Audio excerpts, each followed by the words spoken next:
Hello friends, welcome to follow up. Let's have a look at a newly appeared problem. Problem 2955, number of sim-int substrings. This problem actually is a counting problem. So here we are going to use partial sums or prefix sum. So here we are going to use this partial sum for each lowercase English letter. So first, let's digest the problem requirement. So here we are given a string s and also a 2D integer array called queries. So the queries gives us the start index and end index, right?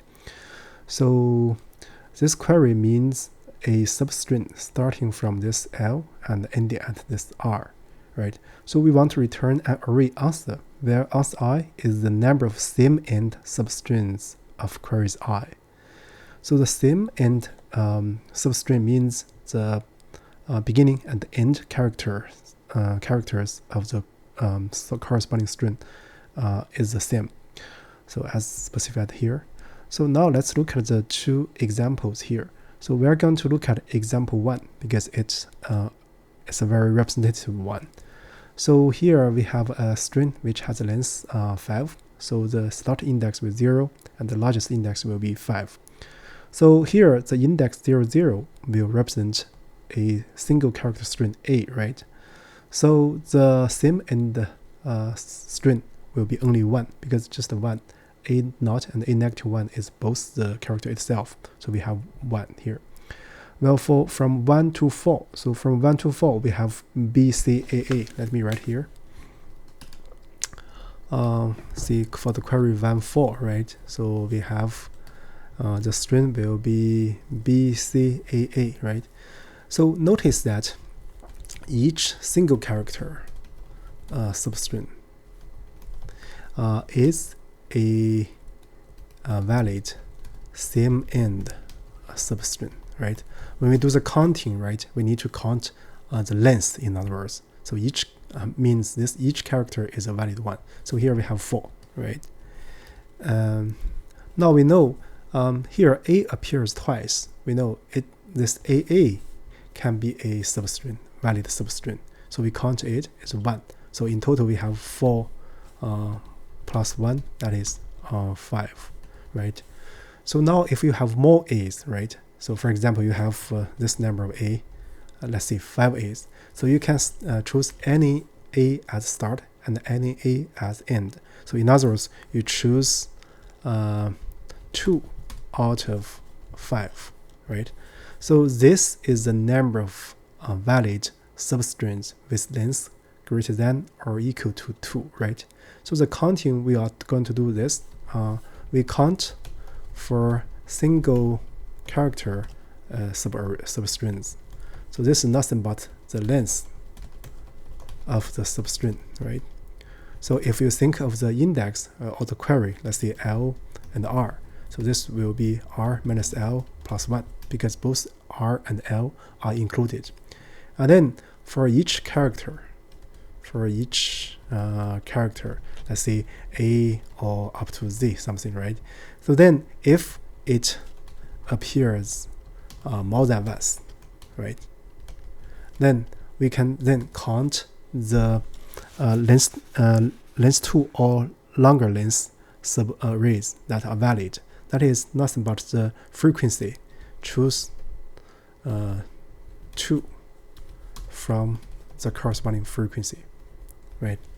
So this will be our overall strategy. So overall, the strategy will be partial sum. So we are going to record.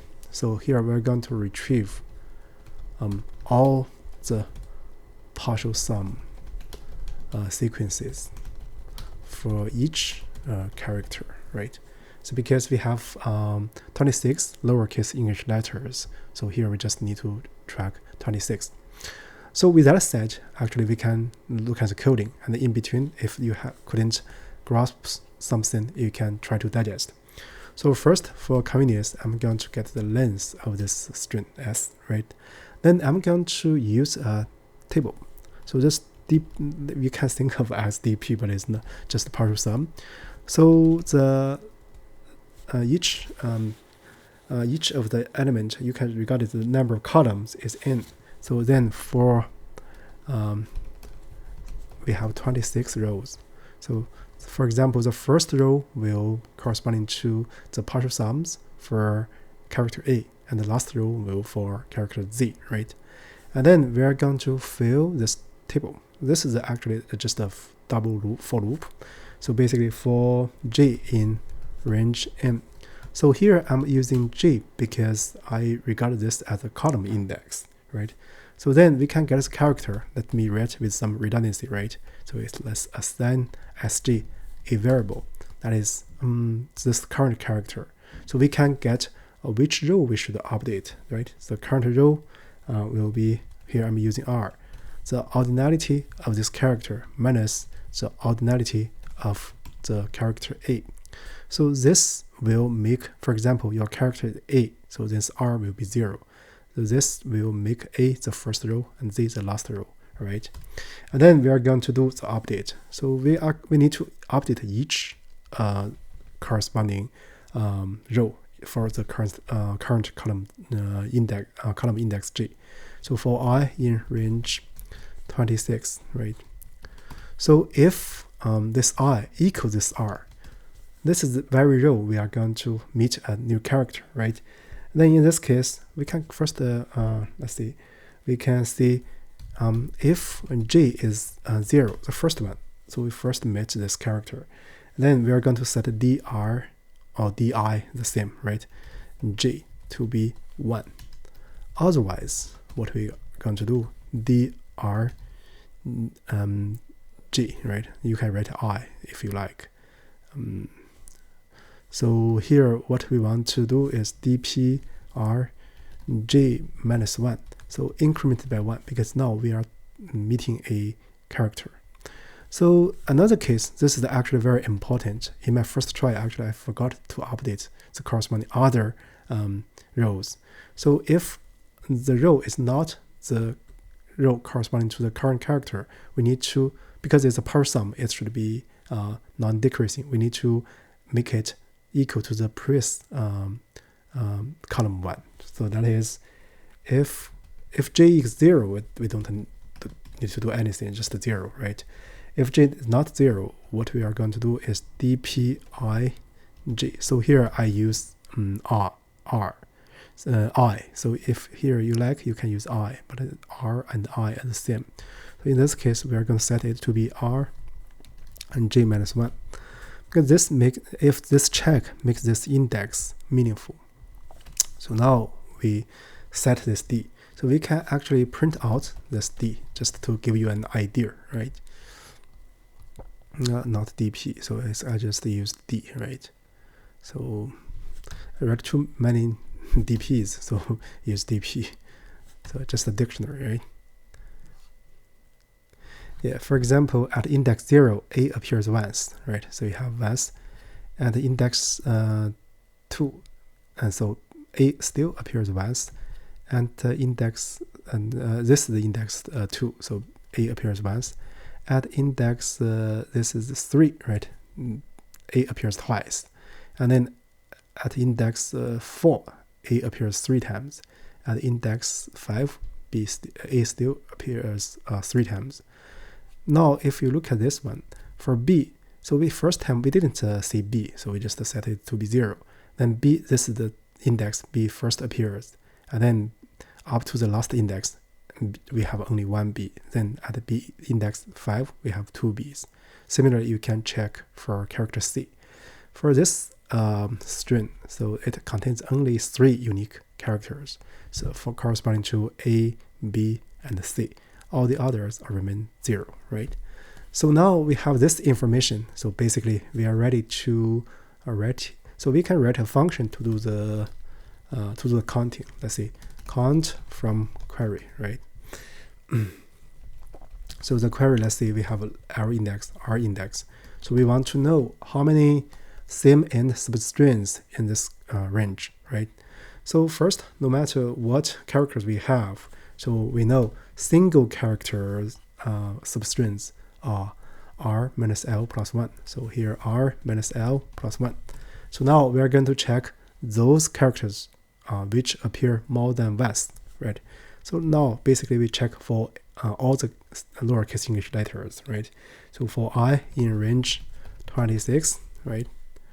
And then we're going to check, so count. So here, let's see, corresponding to this I. So for example, I is 0. We are checking about the number of A's in between L and R inclusive. So we're going to use the RCR minus the same row, but because we want to include L, so we are going to use L minus 1. But we are not sure if L is greater than 0, right? So we are going to do if L is greater than 0. Otherwise, we set it to be dir. So the count is nothing but the frequency of this corresponding character have relative odd number I, so in between L and R. So now what we want to check, if count is greater than 1, then this character corresponding to the same end string, we just need to choose 2 as the 2 ends. That is, we choose 2, so this is the count times count minus 1 integer division by 2. In other words, choose let's see, choose 2 out of count. I don't know how to write, so some people may write 2 count, choose 2. Anyway, so you can write choose 2 out of count, right? So once you're done, they can do return. So this will be the main logic, right? So this is the information we're going to have. Let me make some remark. So this is a partial sums, right? This is a count from query, right? Now we just need to return the result, right? Return the result. So here, how do we do the return? So we just return. So we can use a list comprehension, right? So count from query. So we are going to pass the query to this function. So we unpack it. So for query in queries. So this forms a solution format to this problem. So now let's do a test. Yeah, it passes one example. Now let's look at the generic case.